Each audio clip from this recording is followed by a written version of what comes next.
آپ کو پتا ہے تیل اور گیس کے معاملات میں آج دنیا جوجھ رہی ہے. صرف یہ انڈینز کا مسئلہ نہیں ہے, تقریباً دنیا کا. اور آپ کو اندازہ ہونا چاہیے یہ جو جنگ چل رہی ہے امریکہ ایران اسرائیل کے بیچ میں, سب کو خبر ہے تقریباً. آج انٹرنیٹ سے سب لگے ہوئے ہیں اور خبریں لیتے رہتے ہیں. ایران کے پاس ایک ہرمز اسٹریٹ ہے جس سے سارے شپس گزرتے ہیں. آج میں اگر کہوں کہ دنیا کی اسی پہلی کیفیت پر واپس آنا پڑے گا تو لوگ ہنسیں گے. ایسا کیسا پاسبل ہے؟ ممکن نہیں ہے. لیکن میرے عزیزو, آج میں ایک بہت اہم بات آپ کے سامنے رکھنے جا رہا ہوں.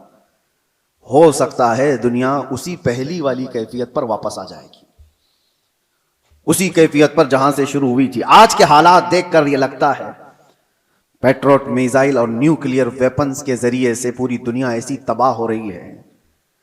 یہ تو ابھی ہتھیاروں کا استعمال پورا نہیں ہوا. جو ہتھیار یہ سپر پاور کنٹریز بنا کر کے بیٹھے ہوئے ہیں ان کا ابھی استعمال نہیں ہوا.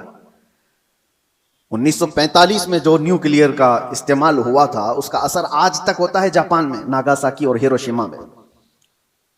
آج سے تقریباً 70 سال پہلے استعمال کی ہوئی چیزوں کا آج بھی اثر ہے.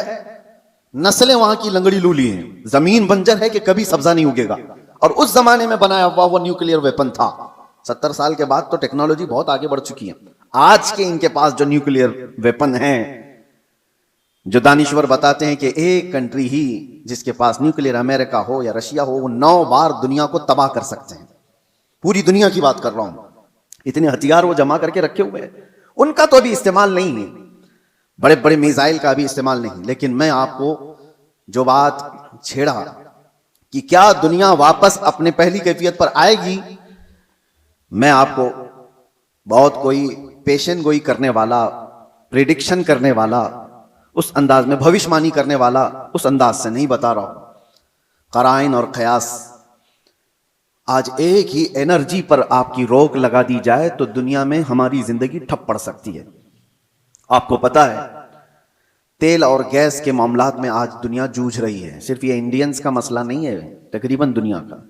اور آپ کو اندازہ ہونا چاہیے یہ جو جنگ چل رہی ہے امریکہ ایران اسرائیل کے بیچ میں, سب کو خبر ہے تقریباً. آج انٹرنیٹ سے سب لگے ہوئے ہیں اور خبریں لیتے رہتے ہیں. ایران کے پاس ایک ہرمز اسٹریٹ ہے جس سے سارے شپس گزرتے ہیں. دنیا وہاں سے اپنے تیل اور گیس اور فرٹیلائزر کی کھپت کرتی ہے, لیتی ہے, دیتی ہے. لیکن حیرت کی بات یہ ہے پوری دنیا وہاں سے جو ٹریڈ کرتی ہے وہ صرف 25% ہے, 75% نہیں. 25% وہاں سے تیل دنیا کا آتا ہے. مجھے حیرت اس بات کی ہوتی ہے کہ ایران نے صرف 25% پہ روک لگائی تو ابھی دنیا اس کی حالت یہ ہے. صرف ابھی 20-25% کو روکا گیا ہے, سپلائی چین رک گئی ہے, تو ابھی سے لوگ پینک ہونا شروع ہو چکے ہیں. یہ تو ابھی آپ کو اندازہ نہیں, چند دنوں کے بعد جو حالات آنے والے ہیں اللہ ہی خیر کرے. شاید ہم لوگ لاک ڈاؤن سے بھی بری حالت کی طرف جا سکتے ہیں, اللہ بچائے. یہ تو صرف 25% پر اگر کسی نے روک لگائی ہے تو دنیا پینک ہو رہی ہے. میرے عزیزو, وہ وقت آئے گا. میرے آقا صلی اللہ تعالی علیہ وسلم نے جو قیامت کے قریب ہونے والی نشانیاں بیان فرمائی, اس میں سے بڑی نشانیوں میں ایک نشانی یہ بھی ہے کہ قتل اور خون ریزی بہت بڑھ جائے گی. اتنی زیادہ کہ ایک باپ کی اگر 100 اولاد ہیں تو 99 مر جائیں گے اور ایک بچے گا. قتل اور حرج اتنا بڑھ جائے گا. مال کی کثرت ہو جائے گی, یہ بھی حدیث پاک میں ہے جو قیامت کی نشانیاں ہیں اس میں. اور یہ جو حالات ہیں, ابھی کسی نے ایک حدیث بھی سوشل میڈیا پر نشر کر کے بہت وائرل کیا تھا, اس پر بھی میں آپ سے گفتگو کروں. ایک حدیث ملتی ہے, اذا رأیتم عمود احمر قبل المشرق, جب ایسٹ کی طرف سے, اب یہ تو ایریا پورا مڈل ایسٹ ہی ہے, مشرق کی طرف سے تم آگ کا ستون دیکھو تو حضور فرماتے ہیں فادخروا طعام سنتکم, تو اپنے 1 سال کا کھانا جمع کر لو. اور اس میں حدیث میں یہ بھی کہا گیا ہے اذا رأیتم عمود احمر, عمود نار احمر, ایسا حدیث کے الفاظ ہیں, فی شہر رمضان. حدیث میں یہ ملتا ہے کہ رمضان کے مہینے میں جب مشرق کی طرف تم آگ اگلتی ہوئی دیکھو تو اپنے سال بھر کا کھانا پانی جمع کر لو. اب ایک طرح سے اس حدیث پر جو کلام ہے وہ بھی میں عرض کر دوں, اکثر ائمہ اکرام نے اس حدیث کو ضعیف قرار دیا ہے, اور ضعیف احادیث بہت ساری اعمال میں مقبول ہوتی ہیں، لیکن جن ائمہ نے اس کو ذکر کیا، اب اس کی تشریح ہم یہ نہیں کہتے کہ جس آگ کا اور جس ستون کا ذکر آیا ہے وہ یہی جنگ کے متعلق ہے اور یہی ایران سے نکلنے والی آگ کا ہے، یہ ہم یقین کے ساتھ نہیں کہتے، لیکن الفاظ یہ ملتے ہیں کہ مشرق کی سمت سے اگر تم آگ کا مینار دیکھو، یہ میزائل جب اڑتے ہیں تو یہ آگ کا مینار ہی بن جاتے ہیں، آگ کا ستون بن جاتے ہیں۔ بہرحال بہت ساری علامات ایسی ہیں میرے عزیزوں جس سے یہ اندازہ تو ہے کہ یہ آپس میں دنیا کو تباہ کریں گے، یہ طاقتیں ٹکرائیں گی اور دنیا کو تباہ کریں گے۔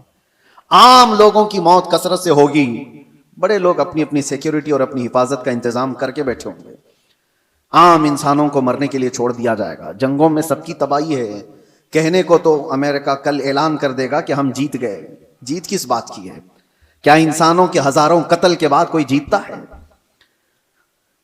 ادھر بھی قتل ادھر بھی قتل، اور انسانوں کی موت کے بعد وینر کس کو کہا جاتا ہے؟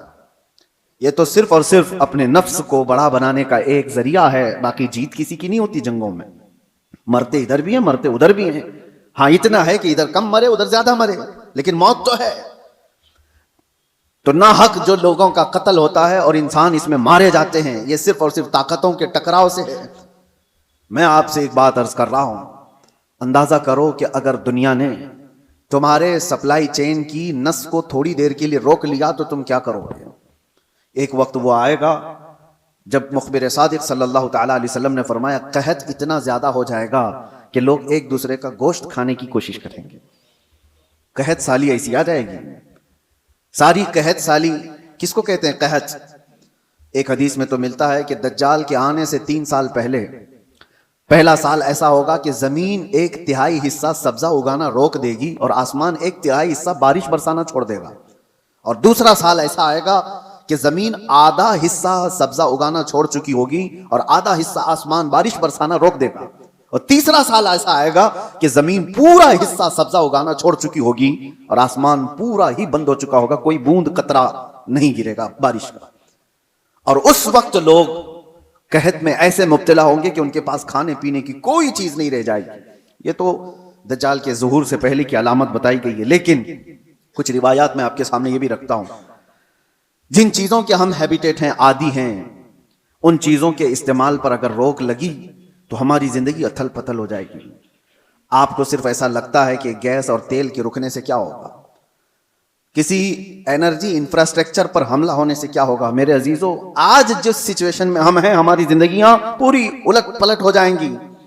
ہم وہ لوگ نہیں ہیں جو چکی پیس کر کھانے والے تھے، آج مشینوں کے دور میں جینے والے لوگ ہیں۔ تمہارے پاس ایک چمچ مسالہ بھی بغیر مشین کے پیسا ہوا نہیں ہوتا۔ ہر چیز کے لیے تمہیں انرجی کی ضرورت ہے، ہر چیز کے لیے تمہیں کرنٹ اور تیل اور گیس کی ضرورت ہے۔ ایسی عادت ہمیں آج لگی ہوئی ہے، ہمارا کوئی کھانا بغیر مشینوں سے گزرا ہوا نہیں آتا، کوئی کھانا۔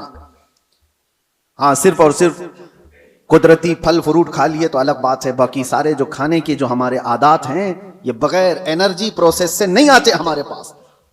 کل کو جب یہ سواریاں رک جائیں گی، جب یہ نقل و حمل ایک جگہ سے دوسری جگہ جانے کے ٹرانسپورٹ اور کمیونیکیشن سب رک جائے گا تو لوگوں کے اندر کا ایک پاگل پن باہر آئے گا۔ یہ تو یہ ابتدا ہے۔ دوسری ایک چیز، آج سے تقریباً 9 سال قبل میں نے ایک بیان میں عرض کیا تھا، کرپٹو کرنسی کا جو یہاں پر دنیا میں رواج لانے کی کوشش کی جا رہی ہے، اس سے کیا ہونے والا ہے؟ ایک بات میں آپ کو بتاؤں، ان قریب ایسے حالات آئیں گے کہ آپ کا مال و دولت سب ختم کر دیا جائے گا۔ آپ کے جیب میں جو یہ سکے اور پیسے ہیں ایک دن یہ سب نکل جائیں گے، ویسے بھی ابھی آدھے سے کم رہ گئے آپ کے پاس۔ آپ کی جو دولت ہے وہ سب آپ کے بینکوں میں ہے، اور آپ موبائل لے کر کے گھومتے ہیں یا ATM کارڈ لے کے گھومتے ہیں۔ آپ کو بینک نے صرف اتنا بتایا اتنے ڈیجٹ ہیں آپ کے پاس پیسے، آپ کو بھی یقین ہے 10 لاکھ روپے آپ نے بینک میں جمع کیا اور 10 لاکھ کا ڈیجٹ آپ کو بینک نے دے دیا آپ کے موبائل کے میسج پر، اور آپ کو یقین ہے میرے پاس 10 لاکھ ہیں، پکڑنے میں کچھ بھی نہیں آپ کے پاس، اور نہ ہی روز جا کر کے آپ بینک کا مشاہدہ کر رہے ہیں کہ میرے جو نوٹ دیا تھا وہ ہیں کہ نہیں ہیں کہ نہیں ہیں۔ آپ کو اس سے کوئی مطلب نہیں۔ بینکوں نے آپ کو ایک ضمانت دے دی کہ آپ کے اتنے پیسے ہمارے پاس ہیں۔ ضمانت کیا ہے؟ صرف میسج ہے، وہ ڈیجٹ ہے، وہ نمبرز ہیں، انہی نمبرز پر دنیا جی رہی ہوگی۔ ابھی یہ رواج اور بڑھتا جائے گا، آپ جو کیری کرتے تھے سکے اور نوٹ وہ بھی ختم کر دیے جائیں گے، کچھ نہیں ہوگا کسی کے پاس۔ اور سارا ٹرانزیکشن آپ کا جو چلتا ہے وہ انٹرنیٹ سے چلتا ہے. جس دن انٹرنیٹ کو شٹ ڈاؤن کر دیا جائے گا, سارے کے سارے فقیر ہوں گے, کسی کے پاس کچھ نہیں ہوگا. ان کے ہاتھوں میں نہ کوئی رقم ہوگی نہ کوئی پیسہ ہوگا, کیونکہ سب کچھ ان کو بتایا گیا تھا کہ بینک میں اتنے ڈیجٹ ہیں ہمارے پاس. اس کی کیا شیورٹی ہے کہ کبھی انٹرنیٹ بند نہیں ہوگا؟ اس کی کیا گارنٹی ہے؟ میرے عزیزو, اسی لیے پہلے کے دور میں لوگ درہم اور دینار رکھتے تھے. درہم اور دینار کیا ہوتے ہیں؟ درہم چاندی کا سکہ ہوتا تھا اور دینار سونے کا سکہ ہوتا تھا. حکومتیں چاہے جتنی بھی بدل جائیں, دینار کو آپ میلٹ کرتے تو سونے کی ویلیو ہمیشہ رہتی, چاندی کی ویلیو ہمیشہ رہتی. لیکن یہودیوں نے درہم اور دینار کو ہٹا کر کے کرنسی نوٹ لائے, کاغذ کے ٹکڑے جو آج ہماری جیب میں ہیں, 100 کا ہے, 200 کا ہے, 500 کا ہے, 2000 کا, جو بھی نوٹ ہیں, ڈالر ہو کہ یورو ہو کہ پاؤنڈ ہو کہ روپیہ ہو, سب کاغذ پہ ہیں. اور اس کاغذ کی ویلیو صرف اس لیے ہے کہ گورنمنٹ نے کہا ہے اس کی اتنی قیمت ہے, اور جس رات کو اعلان کر دے کہ کل سے یہ نوٹ نہیں چلنے والی, وہ سارے کچرے کے باؤں میں بھی نہیں جاتے. وہ کاغذ کے ٹکڑے ہیں, ردی پیپر ہو جائیں گے جس دن اعلان ہو جائے. اور ہو چکا ہمارے یہاں. تو ایک بار رات میں اعلان ہو گیا کہ 500 کی نوٹ, 1000 کی نوٹ بند ہو گئی, ختم ہو گیا. وہ پیپر کہاں ہے آج؟ یا اس وقت کے 2016 سے پہلے کے وہ 500 1000 کی نوٹ لے آؤ, آپ کو پکڑ کے لے جائیں گے. اس کی کوئی ویلیو نہیں ہے, اس کی کوئی حیثیت نہیں. تو وہ کاغذ کے ٹکڑے. تو پہلے دنیا درہم اور دینار سے کاغذ کے ٹکڑے پہ آئی, کاغذ کے ٹکڑوں سے پھر ATM کارڈ پہ آئی, پھر کارڈ بھی کیری کرنے کی ضرورت نہیں, اب صرف موبائل میں آئی. آپ موبائل سے سارا ٹرانزیکشن کرو, ادھر سے میسج ادھر گیا, ادھر سے میسج ادھر آیا. باقی حیرت ہوتی ہے, کبھی ہم ٹیکسی میں بیٹھے ہیں, 500 روپے ہو گئے, نہ میں نے جیب سے کچھ نکالا نہ اس نے لیا, ادھر سے میسج ادھر گیا, اس کو بھی یقین ہے میرے پاس 500 آ گئے, میرے پاس بھی وہی موبائل, اس کے پاس بھی وہی موبائل, موبائل صرف اتنا کہہ دیا اس کو کہ 500 کا ایک میسج چھلک گیا ہے, ہاں وہ آگے بڑھ گیا. یہ یقین بڑھتا چلا گیا ان ڈیجٹس کے اوپر, ان نمبرز کے اوپر. وقت ایسا آئے گا کہ ساری زندگی انہی نمبرز پر گھوم رہی ہوگی, ایک دن اچانک یہ سارے مواصلات کا ذریعہ بند کر دیا جائے گا اور لوگ قحط سالی کے شکار ہوں گے. آپ کس سے پوچھیں گے؟ آج جو دنیا بٹ کوائن کا اور کرپٹو کرنسی میں پیسے لگاتی ہے, اس کا طریقہ کیا ہے پتا؟ بٹ کوائن ایک غائبانہ کرنسی ہے, کسی کنٹری کی کرنسی نہیں. ڈالر آپ نے دیکھا ہے, یورو آپ نے دیکھا ہے, پاؤنڈ انگلینڈ کا آپ نے دیکھا, روپیہ بھی دیکھا ہے. بٹ کوائن کیا ہے وہ دیکھا ہی نہیں کسی نے, وہ ہے ہی نہیں. وہ ایک کرمنل دنیا چلاتی ہے اور انہوں نے اپنی ایک قیمت اس کی لگائی ہے اور روز بڑھتی جاتی ہے قیمت. 40 لاکھ 50 لاکھ 60 لاکھ ایک بٹ کوائن خریدنے کے لیے لوگ پیسے لگاتے ہیں. آپ نے 60 لاکھ روپے دے کر ایک بٹ کوائن خریدا, سامنے والے نے کہا کہ ہاں ایک بٹ کوائن آپ کا ہے, کہاں ہے وہ؟ اس نے نمبر دیا ہے خالی, کوئی سونا اور چاندی اٹھا کے نہیں دیا, کوئی گارنٹی نہیں ہے. بس اس پر بھی دنیا پاگل ہے, اور لاکھوں کی تعداد میں کرپٹو کرنسی اور یہ بٹ کوائن کو خریدنے کے لیے پاگل ہے دنیا, پیسے لگائی ہوئی ہے. جو چیز دکھ ہی نہیں رہی ہے اس کو بھی خریدا جا رہا ہے, لیا جا رہا ہے. میرے عزیزو, میں آپ کو ان آخری علامات کے بارے میں کہہ رہا ہوں کہ دنیا کبھی ترقی کرتے کرتے کرتے اتنے آگے جا چکی جو اس کی خود کی تباہی کا ذریعہ ہے. انسان خود اپنے آپ کو تباہ کر لے گا. آج یہ تمام ذرائع پر نربھر ہو کر کے رہنا یہ ہماری تباہی کے قریب جانے کا ہے. اب میری باتوں کو کچھ ماڈرن لوگ یہ کہیں گے کہ یہ پرانے خیالات کی بات کر رہے ہیں, ترقی کو نہیں چاہتے ہیں, آسانی کو نہیں چاہتے. میرے عزیزو, ترقی اور آسانی کون نہیں چاہتا, لیکن تمہارے پاس شیورٹی اور گارنٹی کیا ہے؟ کسی چیز کی نہیں. اور آج دنیا کو جس انداز سے نربھر کر کے رکھا گیا ہے, تقریباً پونی دنیا ایسی ہے آج جو کریڈٹ پر تجارت کرتی ہے, سود پر تجارت کرتی ہے. سب کو کریڈٹ کارڈ پکڑائے گئے ہیں, تم سود بھرتے رہو, انٹرسٹ بھرتے رہو. لون کی دنیا پر آدھے سے زیادہ دنیا چل رہی ہے. میرے عزیزو, یہی قرب قیامت کی علامات ہیں, یہ نشانیاں ہیں. میں آج ہی پڑھ رہا تھا حدیث پاک, حضور صلی اللہ تعالی علیہ وسلم کی ایک حدیث ہے, لوگ زنا راستے پہ ایسا کر رہے ہوں گے جیسے گدھے اور کتے کرتے ہیں. اور اس زمانے میں سب سے شریف آدمی کون ہوگا پتا ہے آپ کو؟ زنا کر رہے ہوں گے لوگ ننگے ہو کر کے, ان میں سب سے شریف آدمی وہ ہوگا جو یہ کہے گا کہ بھائی تھوڑا دیوار کے پیچھے چلے جاؤ. وہ صرف اتنا کہنے والا اس زمانے کا سب سے شریف آدمی ہوگا. جو گناہ کر رہا ہے ان سے صرف وہ اتنا کہے گا کہ دیوار کے پیچھے چلے جاؤ. اتنا کہنے والا اس زمانے کا شریف آدمی ہوگا. وہ زمانہ قریب ہے میرے عزیزوں. اور یہاں تک کہ ایمان والوں کو لوگ تانا مار رہے ہوں گے. اس کو دیکھو, یہ مسلمان ہے, اس کو دیکھو, ایسے تانا مار رہے ہوں گے جیسے چوروں کو تانا مارا جاتا ہے. ایمان پر زندہ رہنا اور قائم رہنا ایک بڑا مشکل ہو جائے گا. آج آپ کے سامنے میں یہ ساری باتیں اس لیے رکھ رہا ہوں کہ ہم قبرستان کی طرف سے گزریں گے تو یہ احساس کریں گے جو قبر میں سویا ہے وہ کتنا محفوظ ہے, کاش اس کی جگہ میں ہوتا. حضور نے فرمایا, حدیث ہے یہ, قیامت کے قریب تم قبرستان سے گزرو گے تو یہ تمنا کرو گے کہ قبر میں سویا ہوا آدمی کتنا اچھا ہے کہ وہ مجھ سے پہلے دنیا میں فتنوں سے محفوظ چلا گیا. آج یہ سارے فتنے وہ نہیں دیکھ رہا ہے. ایک بات آپ یاد رکھ لینا, یہ جنگوں کے حالات دنیا کو ابھی بدل کے رکھنے والے ہیں. اگلے سال تک اللہ نے اگر زندگی دی تو دیکھنا دنیا کا نقشہ بدل چکا ہوگا, جینے کے انداز بدل چکے ہوں گے, بہت ساری نئی چیزیں آپ کو سننے میں آئیں گی اور دیکھنے کو ملیں گی, طور طریقے بدل چکے ہوں گے. اچانک ہونے والے حالات پوری دنیا کو اکثر بدل کر رکھیں گے. اس لیے ہر گھڑی آپ ایکٹیو رہو کہ ایمان کے ساتھ دنیا سے جانا ہے.